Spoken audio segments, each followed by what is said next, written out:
ఓ వ్యక్తి సజీవ సమాధికి యత్నించగా పోలీసులు అడ్డుకున్న ఘటన ప్రకాశం జిల్లా తాళ్ళూరులోని విఠలాపురంలో జరిగింది. మాజీ సర్పంచి కైపు అంజిరెడ్డి కుమారుడు కోటిరెడ్డి 12 ఏళ్ల క్రితం ఊరి శివార్లోని తమ పొలంలో భూదేవి ఆలయాన్ని 30 లక్షల వ్యయంతో నిర్మించుకున్నాడు.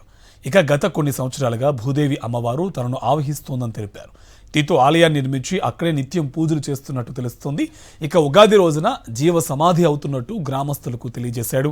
చెప్పినట్టుగానే సుమారు 6 అడుగుల గుంట తీసి అందులోకి ప్రవేశించాడు. ఆ వెంటనే కోటిరెడ్డి కొడుకు గుంటపైన ఇనుప రేకుకు పెట్టి మట్టితో పూడ్చి చేశాడు. విషయం తెలుసుకున్న గ్రామస్తులు పోలీసులు సమాధి నుండి కోటిరెడ్డిని బయటకు తీసి గుంతను పూడ్చి చేశారు. ప్రపంచంలోని ప్రజలు సుఖంగా ఉండాలనే తాను సజీవ సమాధి అయినట్లు చెప్పారు కోటిరెడ్డి.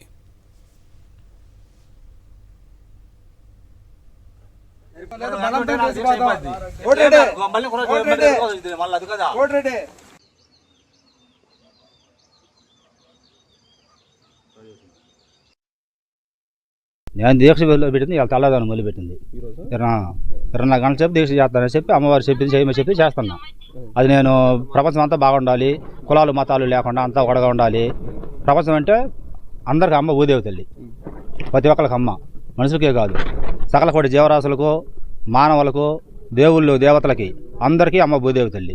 వీరు కట్టుకునే గుడ్డ, తినే తిండి, ఉండే ఇల్లు ప్రతి ఒక్కటి అమ్మవారు ఇచ్చిందే. ప్రపంచంలో ఎక్కడా కూడా అమ్మవారు లేదు, ఎక్కడుంది ప్రపంచవ్యాప్తంగా అమ్మవారు ఇక్కడ వెలిసి ఉన్నారు. సాక్షాత్ అమ్మవారు ఇక్కడ ఉన్నారు. అమ్మవారే చేపిస్తే నేను చేస్తున్నాను తప్పే నాదేం లేదు. నేను వరకు మొత్తం మట్టి బొమ్మను మాత్రమే.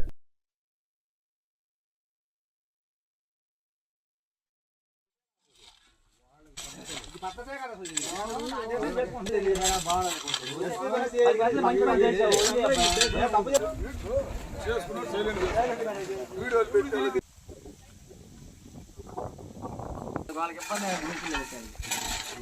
ఇబ్బంది